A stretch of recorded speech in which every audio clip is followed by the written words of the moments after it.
Brother Grant. Oh, yeah. Grant, get it down. Getting it right down.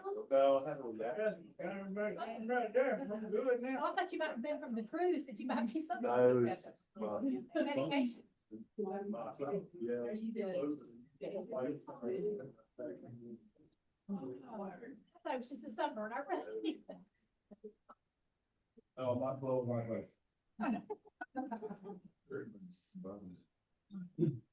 As we started the break, I wanted to ask a very important question. Who authorized the translation of the Septuagint? And question was it Alexander? No, Alexander died in 323. It's believed that the Jewish leadership there in academia wanted this translation done. They were concerned about, number one, Jewish proselytes. If they could read it in their language, then they would have more converts. And then, of course, for the Jewish people themselves that were totally dependent on whatever the priest told them in the synagogue. And so it would be beneficial for everyone that they had this translation done. And it made a huge difference, because with the language spreading like it did throughout the world, to have the scriptures in the language of the people was immensely important. Politically, then, continuing with the Greeks, after Alexander died, and you don't, I'm just bear with me, we're going somewhere. I just want you to get the feel for this. After he died, he had made arrangements for his generals to take over the empire. And so Cassander got all of Greece proper, Macedonia and Achaia. Cassander was married to Alexander's sister, Thessaloniki. And so later on, you make a connection. Cassander built a city on the seacoast, Thessalonica, and we usually hear of it, Thessalonica. And then the books, the letters to the Thessalonians were written to the churches in that city later. So Cassander had Greece proper. From Asia Minor to Persia, Antigonus general took over to rule that part of the territory. And then Ptolemy originally had from Syria through Egypt, Libya, Cyrene, which later became under the Roman Cyrenaica, a whole region. And then North Africa, Ethiopia. Somewhere around 250 or 200, somewhere, nobody's really sure. Seleucus another general managed to take Syria and Israel away from the Ptolemies.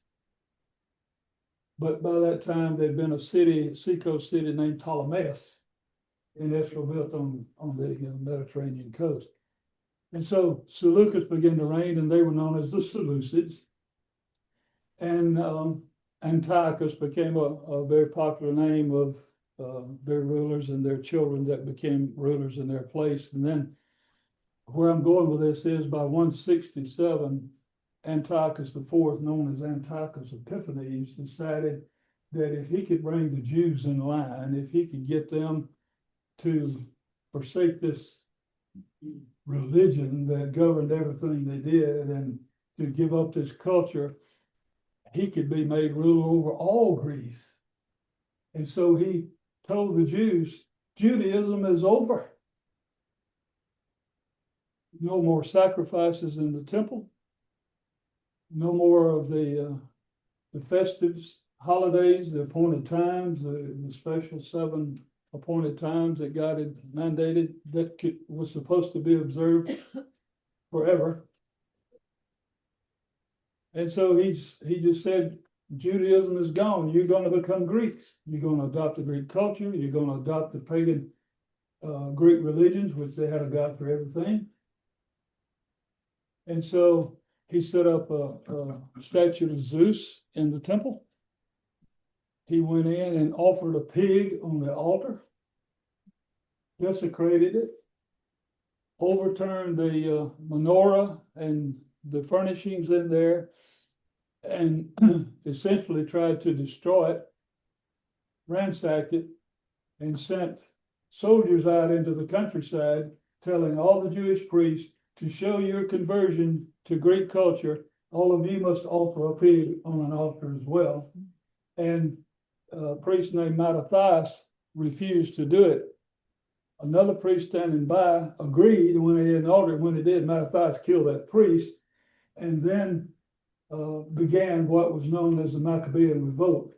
Mattathias, within a year, was murdered himself, but his son Judas Maccabeus, took up the revolt, and with a handful of guerrilla warriors, that's what they were. They did not have the training of the Greek soldiers. They did not have the weapons of the Greek soldiers, but God was with them. And within 3.5 years, they conquered the Greek army in Israel. Complete tens of thousands of Greek soldiers there, and this little handful, ragtag guerrilla warriors in 3.5 years. Isn't that interesting? Edersheim says it's sort of interesting in that Jesus' ministry was 3.5 years, and he conquered the enemy. So this became the occasion for the dedication, which is known in Hebrew as Hanukkah, that we've talked about earlier tonight. Because whenever they came back and cleansed the temple, the menorah was overturned, they set it up, they found one flask of the pure oil was supposed to be burned in it that had been prescribed to Moses by the Lord, and it was only enough to burn for one day. And they discussed it among themselves, and they said, well, it's going to take a few days to make more, but we'll go ahead and light it, we'll dedicate it to God. They lit it, and it burned for 8 days. Miracle from God. By that time, they had more oil. And so now every year, and still at Hanukkah, they have 9 candles. One is to use to light the 8 with. They light one each day for 8 days, as was done then. And everybody puts, all the Jews in Israel and wherever they are now in the diaspora around the world, they light their candles for 8 days in celebration of the cleansing and the dedication, rededication of the temple under Judas Maccabeus. The reason that becomes more important for us is that in that line then became known as the Hasmoneans that ruled over Israel and Syria at that time. When Julius Caesar came in conquering, they knew their time was up. The last queen, Alexandra Salome, lived in Syria. She appointed Herod to be governor of Idumea. He was Idumean from south. I'm going to give you a map later, and you can see that. But down in the south, he had nothing to do with the line of Judah to be king. He couldn't even trace his lineage to the tribes. And so, just like happens so often in the world, when the Sanhedrin, there's another 70 members in the Sanhedrin, the great Jewish council, whenever they approached him about this, they didn't like the fact that now he got permission from Julius Caesar to be known as King Herod under the provision that he would pay taxes to Rome. And so he greatly taxed the people in order to do that. And so when the 70 didn't like that, he had 45 of the 70 murdered. He tried to did destroy the records, ancestry records that he could find, but the Jews always had other ancestry records hidden away. And so he tried in his own way to wipe out historical Judaism just because of his own pride, and still at the same time claiming to be king of Judah. And so that brings us into the New Testament. This, he began with this title somewhere around 44 to 40 BC with the approval of Julius Caesar. He was so jealous of his position, he even had his favorite wife murdered.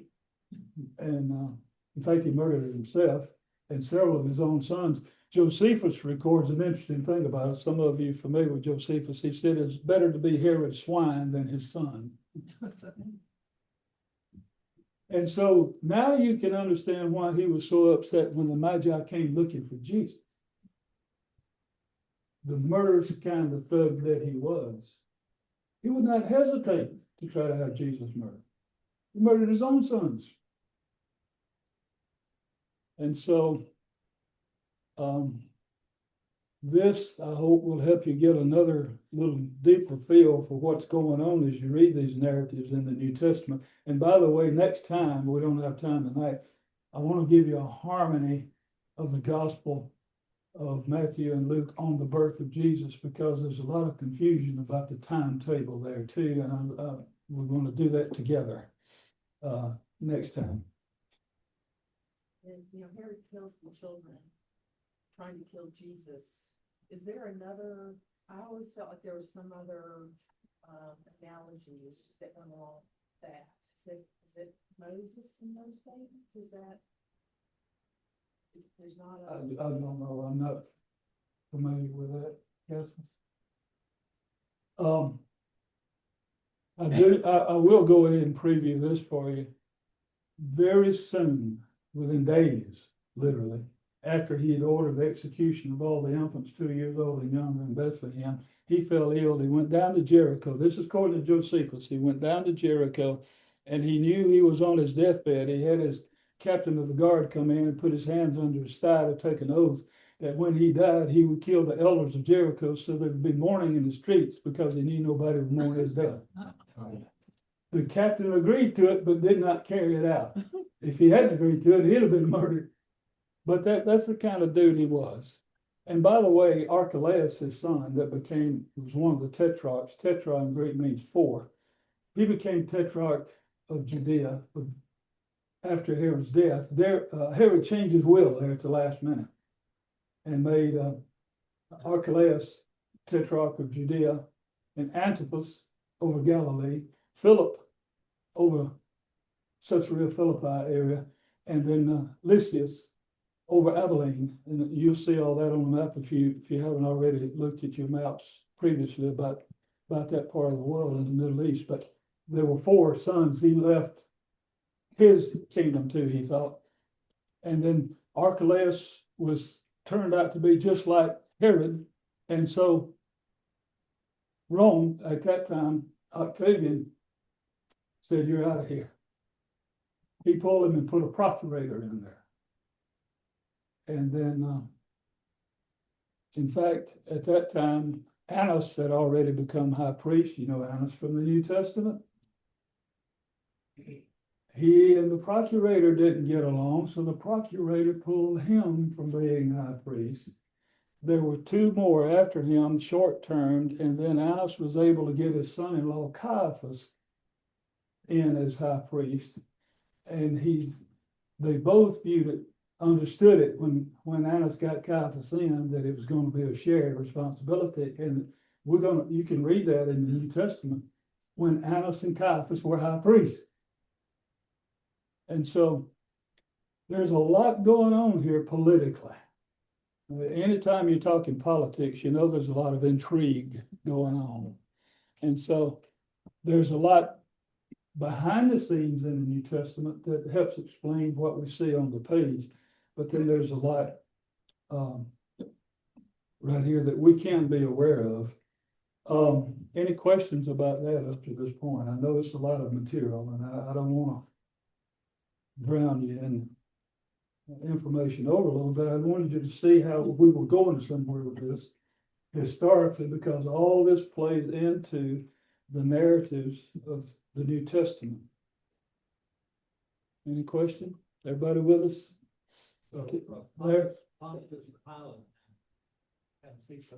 Okay, Pilate came in when Tiberius was emperor.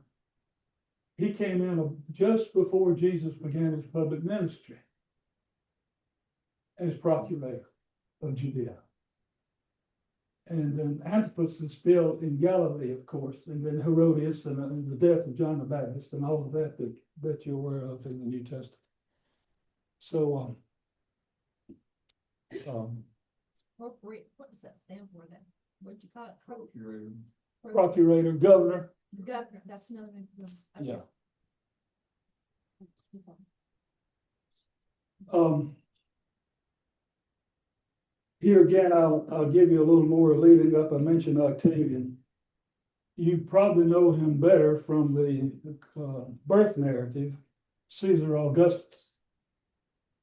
Here's an irony out of their intrigue in the Roman government in Rome. Julius Caesar wanted to become emperor. The Senate had control. He had conquered. He was back. He was in Rome. He was addressing the Senate. He asked them to make him emperor, and instead they assassinated him. His adopted son, well, the Senate decided to go to his adopted son Octavian and Mark Antony. They were both generals anyway in the Roman army. So Octavian maneuvered around to have Mark Antony commit suicide. And of course, he was having this affair with Cleopatra in Egypt. She was known as the last Pharaoh of Egypt. Well, she went to Rome to investigate and she committed suicide. And they're out of the way, so now it's just Octavian. And after the Senate had assassinated Julius Caesar for wanting to be emperor, they turned right around and made Octavian emperor, the first emperor. And more than that, they bestowed upon him the title Augustus, the august one. In other words, divinity. He is the God. That's what Augustus means. And so when you read that in Luke 2, you're aware of who they're talking about and how he got there and the kind of people we're dealing with here. So the world was not a calm place when Jesus came, right? Never has been and never will be until he comes back. Then it'll be calm.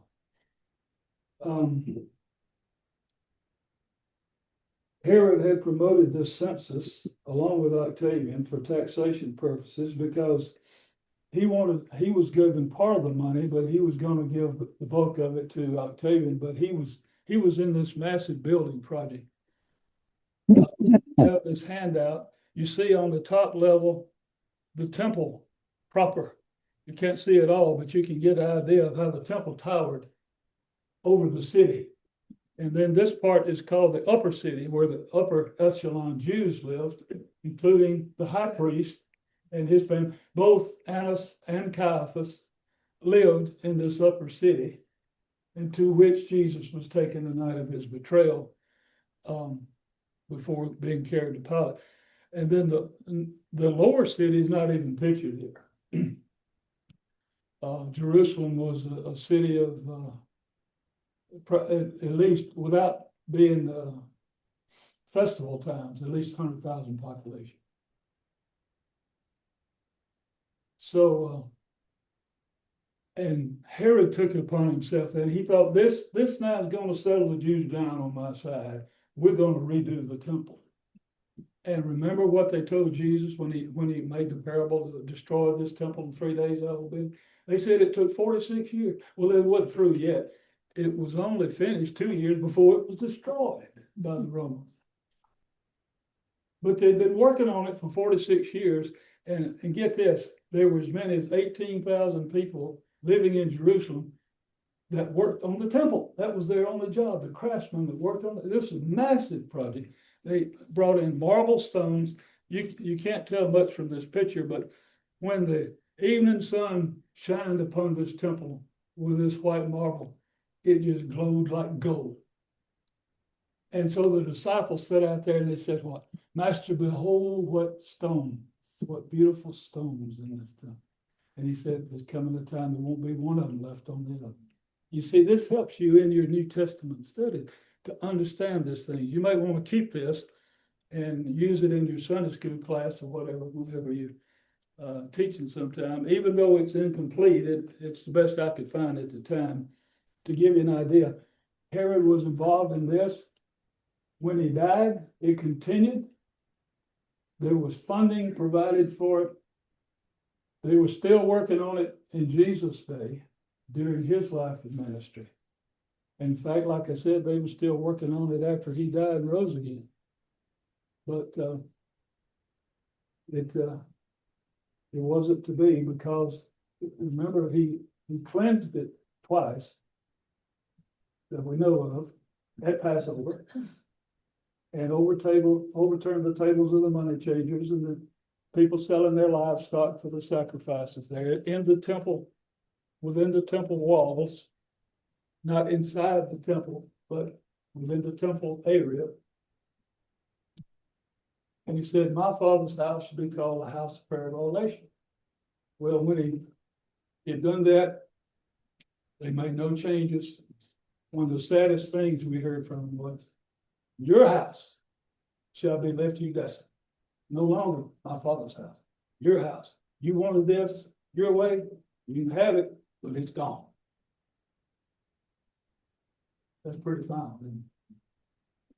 There was nothing left but the wall, part of the wall that surrounded it. Known as what? Wailing Wall. Right? So So the Wailing Wall, what's left of this? it was not part of the temple itself, but it's part of the wall that surrounded the temple. That, Yeah. this one Mhm. is, that's the part that it now exists. Right, it's just the Wailing Wall is all that exists now. Of course, the Muslims occupy the actual site where the altar in the temple was. So it's been quite an ordeal. And Larry shared with us last term that when the temple was destroyed, and then they proclaimed a fast on the 9th of Av every year to mourn the loss of the temple. It'd be great if they mourned what brought it about and make their changes. But it was a magnificent structure. That's what I want you to see here. It overshadowed the city, and their whole life revolved around it, not just the Pharisees and Sadducees, but for every Jew. The temple was important. There were 3 times a year, every Jewish male was supposed to go there to Jerusalem. And so it is at the center, politically, socially, and religiously, of what they were doing. Yeah. So this temple, when did they start doing it? They started building it around 35 to 40 BC. BC. So this is the same one. No, Not no, Nehemiah was 450 BC. what happened then? Okay, when they came back to that one, it was so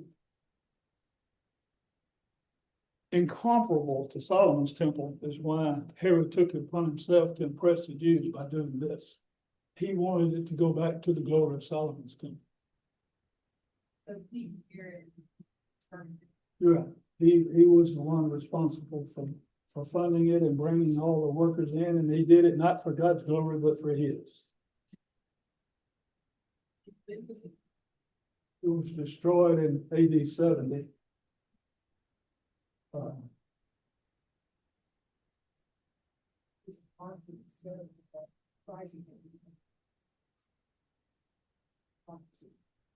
Right. It goes back to what Lewis and I had talked about. I think he did his paper last time on it from Daniel chapter 9, that in the 70 weeks of years, this is another Hebrew characteristic. Shiva means 7, but because it means 7, it's sometimes translated week. But in that vision, he was talking about 70 periods of 7 years. It just means 7 of whatever, and he was talking about 7 years. And so the prophecy of Daniel was that from the time that the decree goes forth to rebuild Jerusalem, that was in Ezra last time, whenever the Persian king issued a decree for them to go back and rebuild Jerusalem until the death of the Messiah, his death, would be 69 of the 70 weeks. Larry covered that. That's 483 years. And so if you say somewhere around 450, that's the general date that most people give it for the Ezra and Nehemiah occurrence. And then you add the age of Jesus when he was crucified, you get 69 times 7, 483 years. That's why the Jews, Orthodox Jews, do not read, study the book of Daniel. They will not, because then they'll have to admit the Messiah has come. Any question on that? Okay. But you see how God orchestrates everything. Everything. There's nothing too small. There's an old saying that as wrong as it can be, it says the devil's in the details. No, God's in the details. God has all the details worked out. And he's going to take care of all this stuff. Any other questions?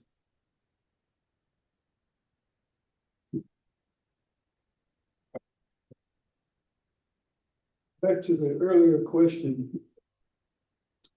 The rulers mentioned by Luke, joined by Pilate shortly before John the Baptist's ministry. Luke mentions them in his gospel. All of them continued until after the crucifixion of Jesus. So that'll give you some understanding. Tiberius was not necessarily a peaceful emperor, but he didn't want to be known as or remembered. His legacy, you might hear a lot about legacy tonight. Okay. He didn't want his legacy to be that he was a tyrant either. And so, even though they would crucify people, he would try to justify it that it was the last means resort. A lot of people don't know it. Historically, one time because of an insurrection, and there's a passing reference to it in the New Testament, the Romans crucified people on both sides of the road for 18 miles.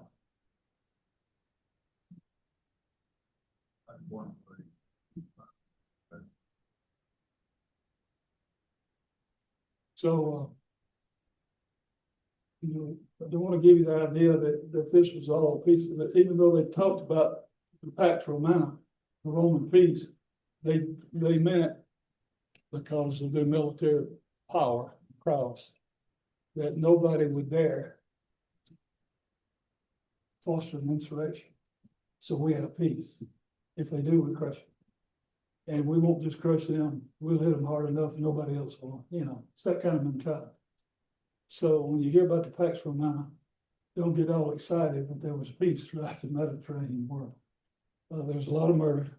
And we're going to get into the way they actually treated their own citizens in Rome, which was not very well. So let me move on to the social aspect of it. If there are no other questions up to this point in the political background, are you satisfied with it, that you understand something now more of the political background before you enter into the New Testament? Okay. The social aspect was the culture was organic. society had adapted to multiples. They had multiple languages. They had Hebrew, Aramaic, Greek, and Latin. And they had to contend with all of that, and they adapted. That's why when Jesus was crucified, Pilate had the inscription on the cross in Hebrew, Greek, and Latin. So that what? So that everybody could read it. And so what he had on the cross, if you're wondering, how could they read the Hebrew? It was the Hebrew that everyone would have understood, even though they couldn't have sat down with a Hebrew scroll and read the scriptures. And we previewed something of that for you one night, but we'll get to that later. We don't want to get into that tonight, because there's some important things that lead up to that understanding. And so the languages, Aramaic and Greek were spoken and read by the Jews. The average common Jewish person on the street, whether they were in Judea or in Galilee, they did not speak or read Hebrew. That's why when Jesus did, they marveled. Remember reading that? How does this man know letters? That's referring to the Hebrew alphabet. How does this man know letters, whether they were the round characters or the square characters, what they're talking about? The only place that was taught was in their academies of the Pharisees and Sadducees, and they were known as academies. And Jesus never attended them. And that's why we have a Southern expression, he really got their goat. Whenever he said, have you never read? And he quoted to them in Hebrew. And the only thing they really prided themselves in is they were better than everybody else, including being able to read Hebrew. They didn't know how he could read it. Well, he's the one that invented it. So why wouldn't he be able to read it and to speak it? So here again, when you read this in the New Testament, keep this in your mind. Let it jump out at you, because it's in there. The synagogues, this is another social aspect. The synagogues were enforced. They started during the Babylonian captivity, because the early temple, Solomon's temple, was gone. They didn't have a place to meet and study the scriptures and worship in their community. And so the synagogues were started in Babylon, and eventually carried over through commerce and people knowing into Egypt among the Jews. Remember, we said there were a number of Jews that fled, you can read in Jeremiah, that fled to Egypt after that destruction of Jerusalem. And so they met in these synagogues. Synagogue is the Greek word, English synagogue. It means the called assembly. People would gather together to not necessarily read, but to hear the scriptures in a way that now that they could understand in Greek. But they usually had one that stood and read in the synagogue. And then they'd have one, if it wasn't the same one as Jesus often did, but often it was a different person would sit in the chair then, and after the reading was completed, he would give an interpretation or commentary and put it in application for them. And sometimes, in their case, even allegorically, which wasn't always, to use their term, kosher, but it wasn't always accurate. But that's the way they did things. So the synagogue was enforced. There was believed to be probably 400 or more synagogues in Jerusalem at the time of Jesus, because every district of the city, every guild, craft trade, everybody usually had their own synagogues they met in. And they were scattered. They had synagogues in every city across Israel. And they were in Galilee and in Nazareth. The Bible says that Jesus had the custom of reading the scriptures in the synagogue. That, I take that to mean, as he was growing up, he also read, because you remember, even at age 12, he discussed the scriptures with the Pharisees on the steps of the temple after Passover. And his parents missed it. They didn't know what happened to him. That's where they found him. That's what he was doing. And they were astounded then. It's possible he was questioning them in Hebrew then, right? The synagogue was not in the temple. No. Individual, kind of like churches. Right. That was one of the words that became used for churches. The synagogue meant the people that were called together to do this.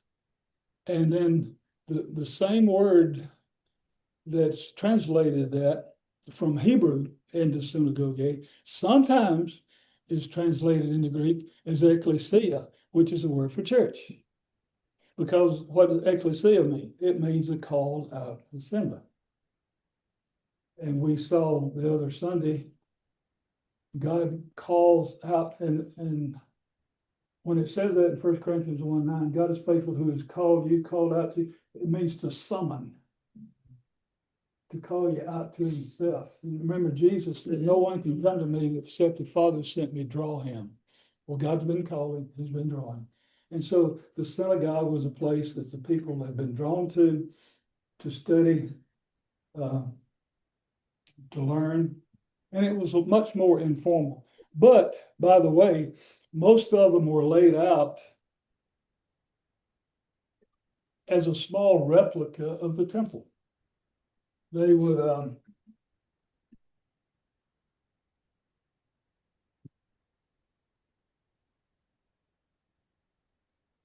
see if I can get this out of the way.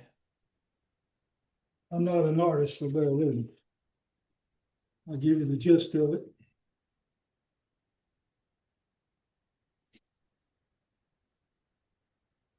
They had a rectangular building. I'm trying to do this where they can see online too. They would usually have a rectangular building. The size, depending on the city, the community, and how well off the people were that were going to make it. Some of them were small. Remember, it only required 10 Jewish men to constitute a synagogue. You remember why it took 10? They were to stand in opposition to the 10 spies that said, we cannot take the promised land. These 10 were supposed to say, we can stand with God so that he can take this place for himself. That's what it literally is, what it was supposed to represent symbolically. And so it required 10 Jewish men to come. So some of them weren't this big, but in their rectangular building, then they had areas along the walls for the women, places, usually the seats for the men out front.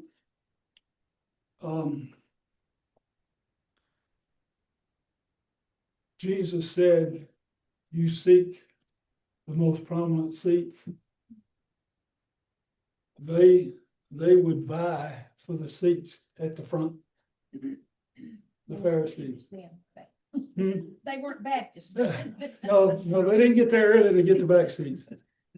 But then up front, then was the what we would call the pulpit area. There was a platform raised, and then on the platform, there was a podium like on the platform, then there was the pulpit. Somewhat what we have, but not exactly. But this would have been located right in here in front of everybody. And behind that, they actually had a veil that covered the shelving that contained the scrolls that they had, however many scrolls of the scriptures they might have. And if they had an educated priest, he would read from the scroll in Hebrew. They had a methergeman, it was called. You don't need to know that, but he was the translator. They would sit out here and he would translate. And then they had the one that would give the lesson from it, or the commentary on what was read. And so behind the veil, the curtain, they would have their scrolls. And so they set it out. See, this was to represent what the Holy of Holies. That's where the scriptures were. And then the altar areas and the menorah and all of that. And then the segregated areas for the worshipers. So the synagogues were generally laid out to represent in their minds a reminder of the temple And this started in Babylon, it was carried over when they came back, and they just flourished because the people were hungry for the scriptures when they could understand it, and this was the great appeal to having them in Greek. And so God again taking care of all the incidentals. Any questions about that? Okay.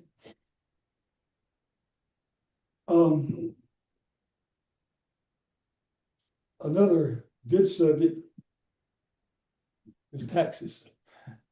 We're looking at the social aspect in addition to the languages and the calendars and the times of day and the watches of the night and all of that kind of stuff. Now we'll take a quick look at the tax situation. There was a temple tax. All Jewish males and proselytes were required to pay a half shekel, which is about a fifth of an ounce of silver. You find that in Exodus chapter 30, verse 11. No coin that was minted was actually of this value. They had the full shekel, and so often two people would just pay one coin for cover both of them. Remember, does that explain things? When they questioned Peter, does your master not pay this temple tax? Sure, he pays. And Jesus questioned him, then he said, well, okay, never mind, go to the sea, cast down a hook, draw out the fish, and in his mouth you find the shekel, go pay the tax for you and me. One coin paid it for two people. Okay.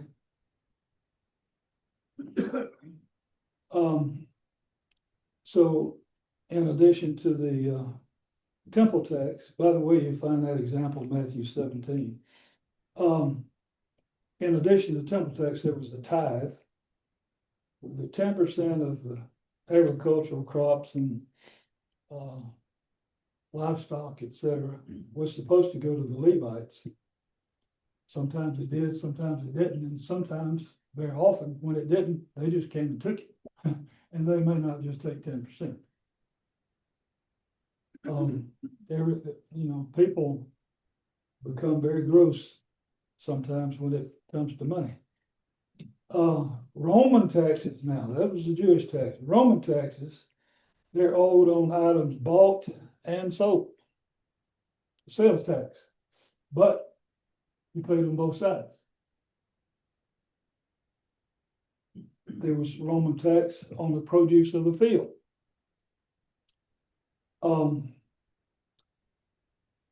I can go ahead and jump ahead and give you an example of that. They call it an export-import tax.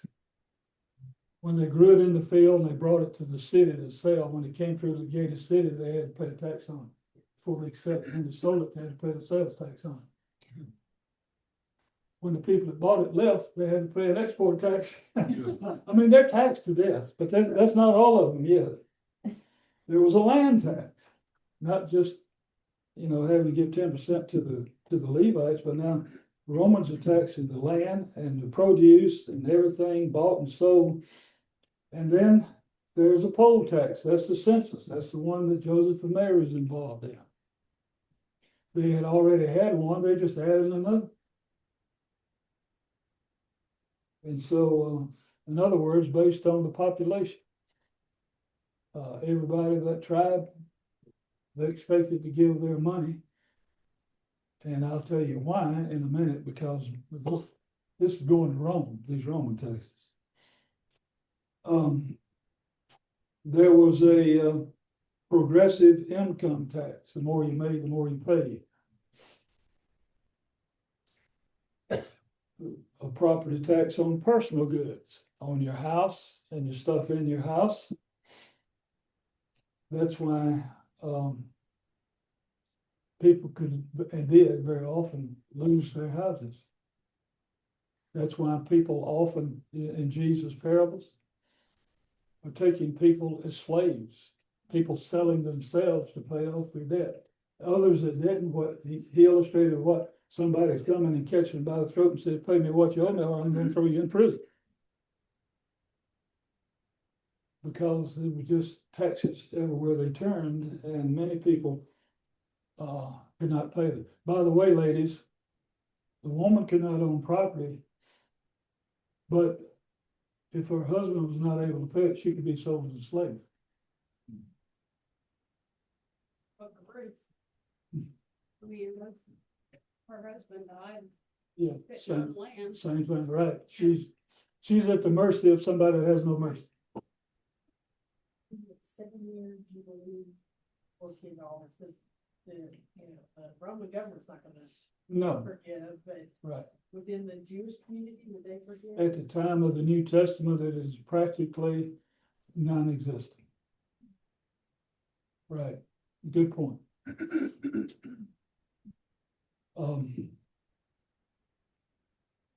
And then there were also, in addition to the city gates, there was there was a import-export tax at all the seaports. And you know the coastline that runs.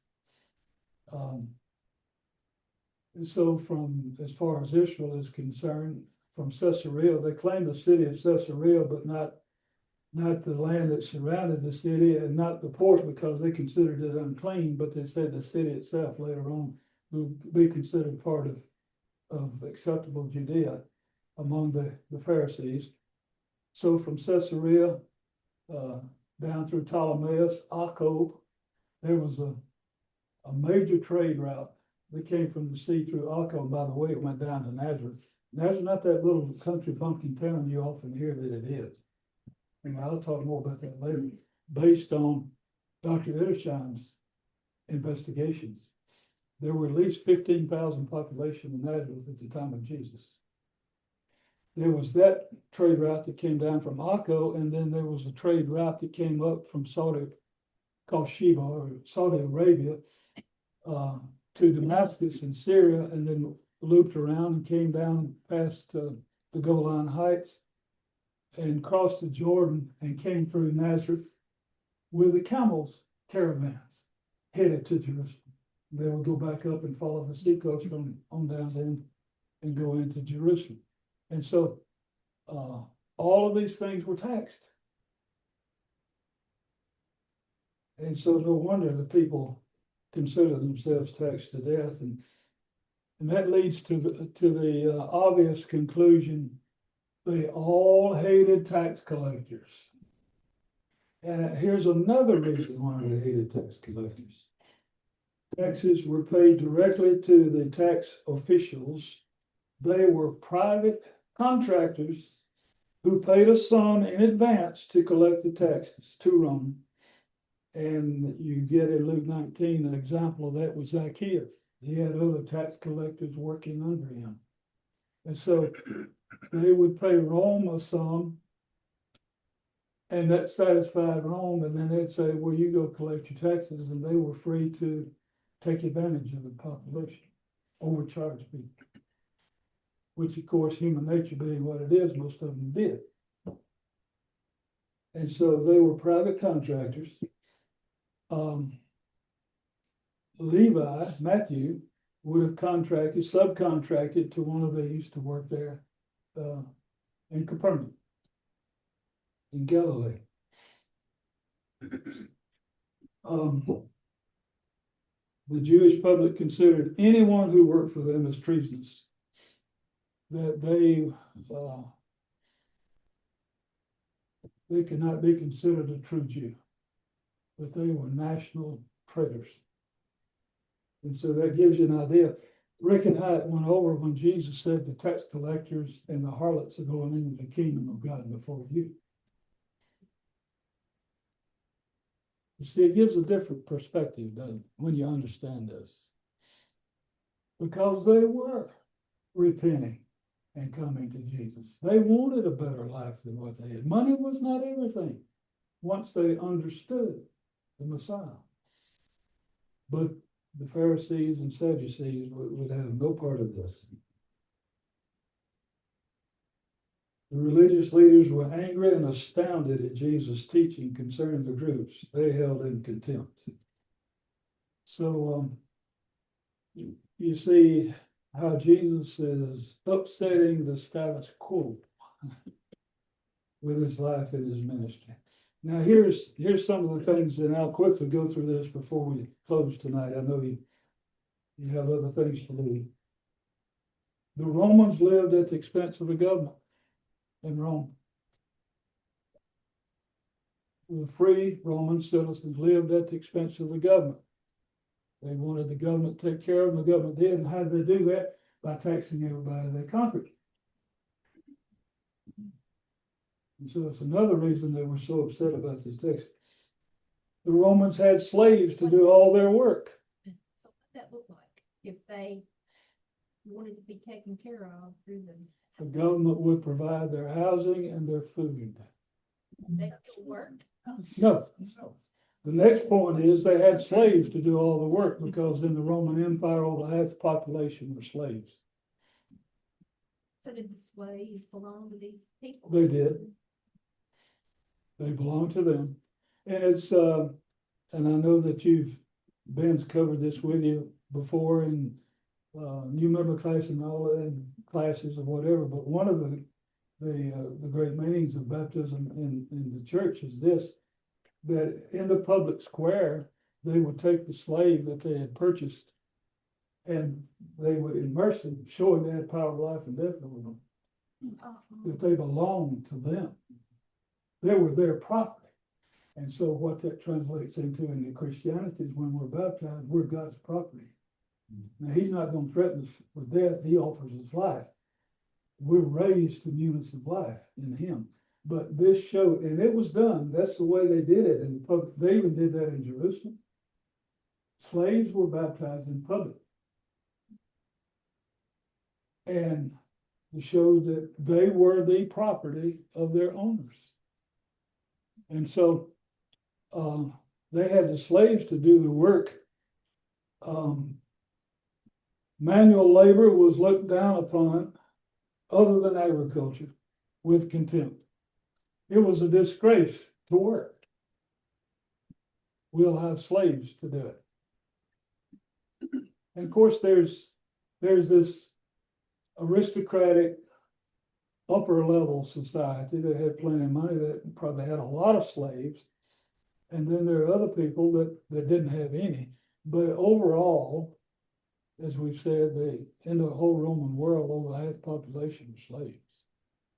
So where did the Pharisees and Sadducees fit in this? Like, where would? Okay, I'm gonna get to them. Okay, sorry. That's okay. Many of them had slaves too. Slave girl at Annas and Caiaphas' house went out around the fire and talked with Peter. Right? The Jews had slave, and back to Catherine's point, if there was any reprieve for the Jewish slaves, it would have been after the 7 years or after the 50 years of Jubilee. But we don't know that even that has occurred. Remember, that was the sticking point that brought the destruction in Jeremiah's time, because God said, you're not releasing them like you said. And they said, oh, we will. And then they went back and took them up back over again. So God said, you're done. So they had the slaves, and they looked down upon manual labor. All this sounds too familiar to me. They viewed the world as one society and wanted to destroy all separate nationalities. That too sounds all too familiar. Their view of the world was smaller than ours, but it included the whole Mediterranean and Asia Minor, Persian, Near East, Middle East, Far East. That it was all one. And they wanted to do away with all separate nationalities. They wanted them all to become Roman. And Rome, yeah. They didn't push for Latin to be the language. They spoke good too. So that, they couldn't compete with that. Didn't want to. But they wanted everybody to be loyal. And that idea peaked when they demanded emperor worship and began to persecute the Christians because they wouldn't do it.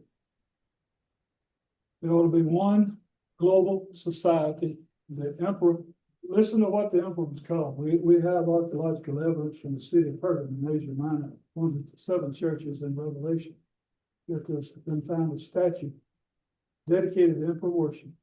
And on the bottom of that little statue was written Pontificus Maximus. The high point is what Pontificus Maximus means, the high point. That means he is the highest God on earth. The emperor. Now it's used by the Pope. He uses the same dress that statue was dressed in. The fish pointed hat and all of that kind of stuff. That's ammunition for another study. But when emperor worship reached its zenith, you can see how it's all coming together. It was all according to plan. They wanted one world, one society with an emperor over it all. And here's the thing about it, they allowed the other religions as long as they would put the emperor first and bow to him. And of course, Jews and Christians would do neither. So it became a capital offense to be a Christian. And millions of Christians were executed in the first 3 centuries of Christianity. But So all because Rome, they, the Roman Empire wanted to be so everything. everything. And they lasted for 430 years. But their downfall was immorality. They had public gyms, they worked out nude, public baths, all the immorality of their fertility gods, and you get a lot of that in the New Testament too, so it starts coming out, and especially in the first chapter of Romans, that Ben's pointed out before, of the homosexuality. Artemis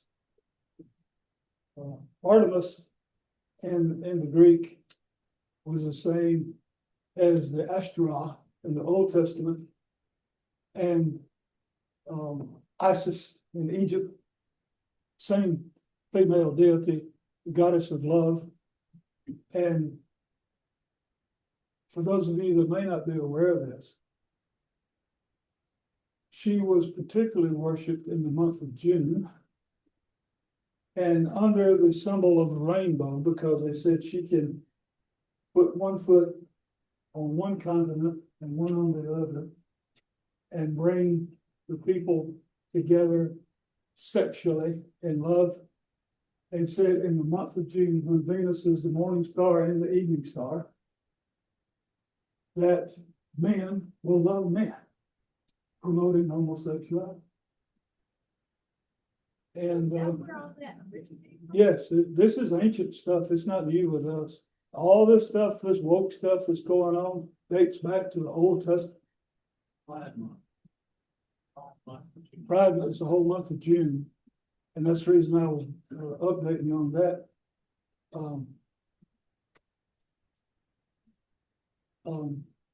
There was a female scholar in Greece that got out of favor with the emperor in his time, and she was exiled to the Isle of Lesbos. And her female students accompanied her, and they began loving each other, and therefore the term lesbian. And that has continued to progress and expand. And all that still falls under the umbrella of the rainbow, how they've taken the colors and took the sign, the symbol from God to Noah and polluted it. And just trying to, here again, Satan tries to destroy everything good that God's made. That's all he's about. And so these are just other examples of that. Quickly, I'm going to finish. It's just about 8:30. Absolute rights did not exist. Only rights granted by the state. That sound familiar? Morals did not exist. Sanctity of marriage had ceased. Abortion, exposure, and murder of newborns were common in Rome. Slaves were mistreated, both male and female, to such extent that death was viewed as a relief. Even their own slaves, they mistreated them so that they preferred death. Aristocrats were heartless toward the poor. They were crowded into inner cities, no medical services, no food provisions for the poor, just the more or less the aristocrats, those who were living off the state. Charity and compassion, caring for the poor, came from the biblical influence of the Old Testament and New Testament. Period. They had no concern for them. Society in Rome saw no need to care for poor. Get this is a quote out of history through Edersheim. They did not care for the poor in that, quote, it only provided the extension of a hopeless existence. Why help them? Why give them food? Why give them medical treatment? It's just a hopeless existence. And so there you get a feel for what life was like in glorious Rome. We wouldn't want to be there. I'm gonna stop there for tonight, but we have questions, anybody, before we go?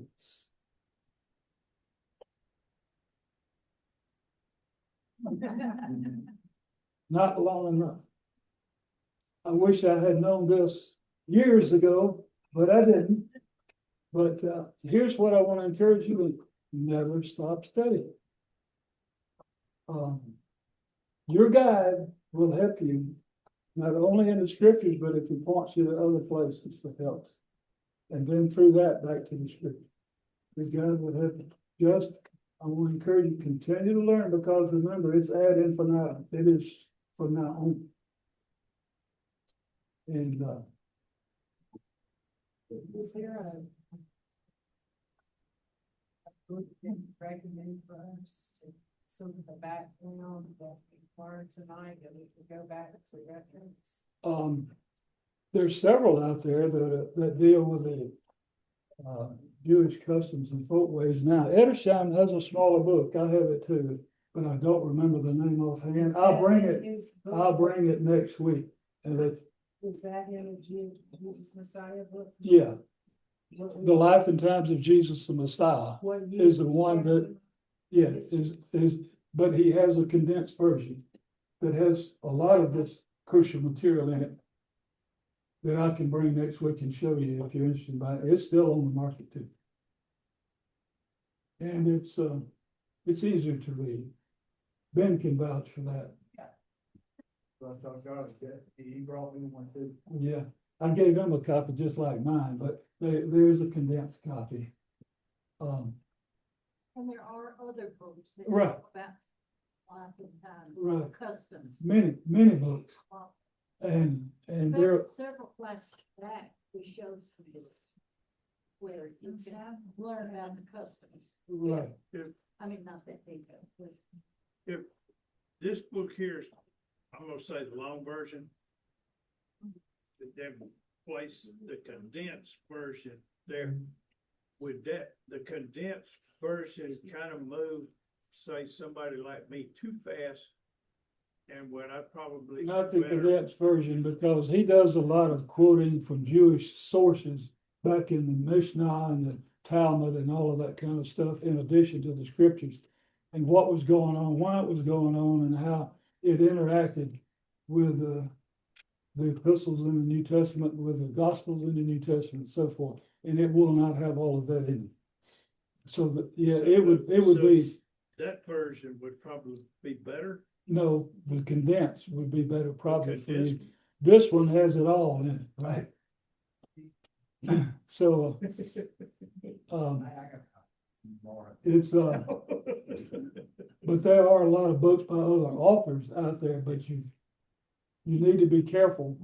I'll just say that, and not that I've read all of them. I have 2 or 3 others, but there's some that just focus on Jerusalem during this time. There are others that focus on the Jewish culture and society as a whole during this time. And then there are many other books on that cover some of this ground, just on the introduction to the New Testament. I mean, I have several of those at home.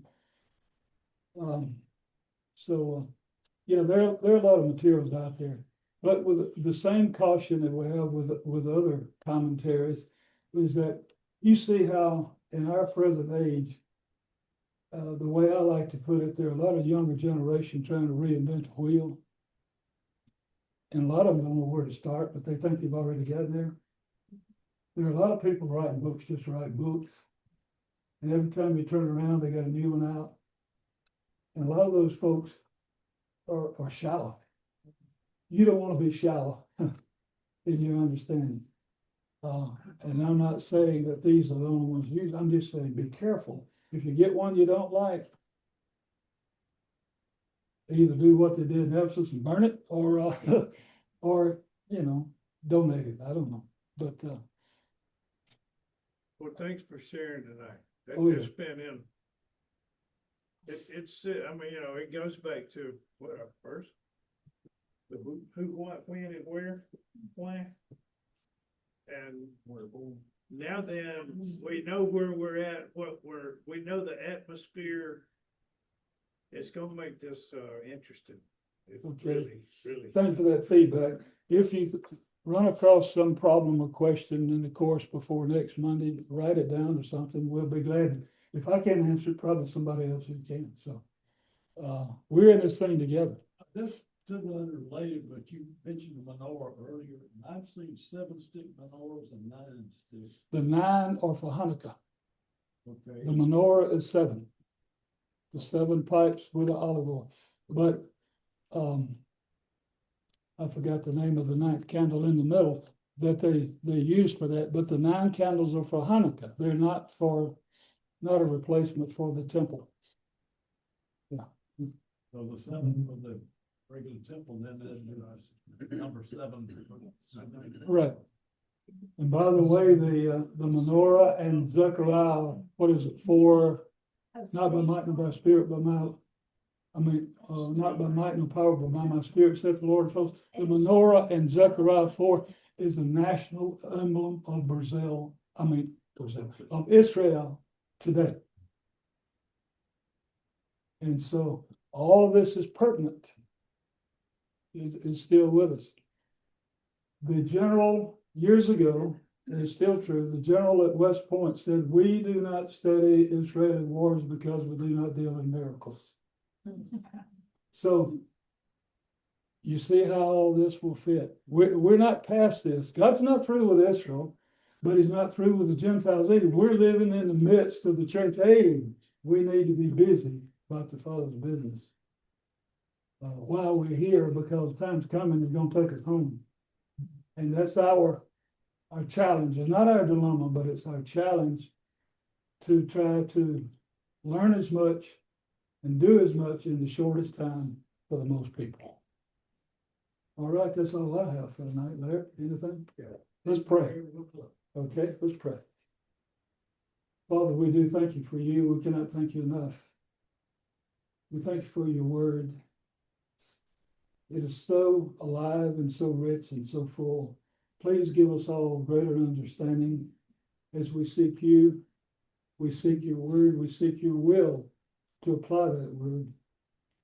And Lord, as we always pray, make us all better than we are for your sake. In Jesus' name, amen. I had all of these. Okay, I'll take them back. Thank you. Excuse me.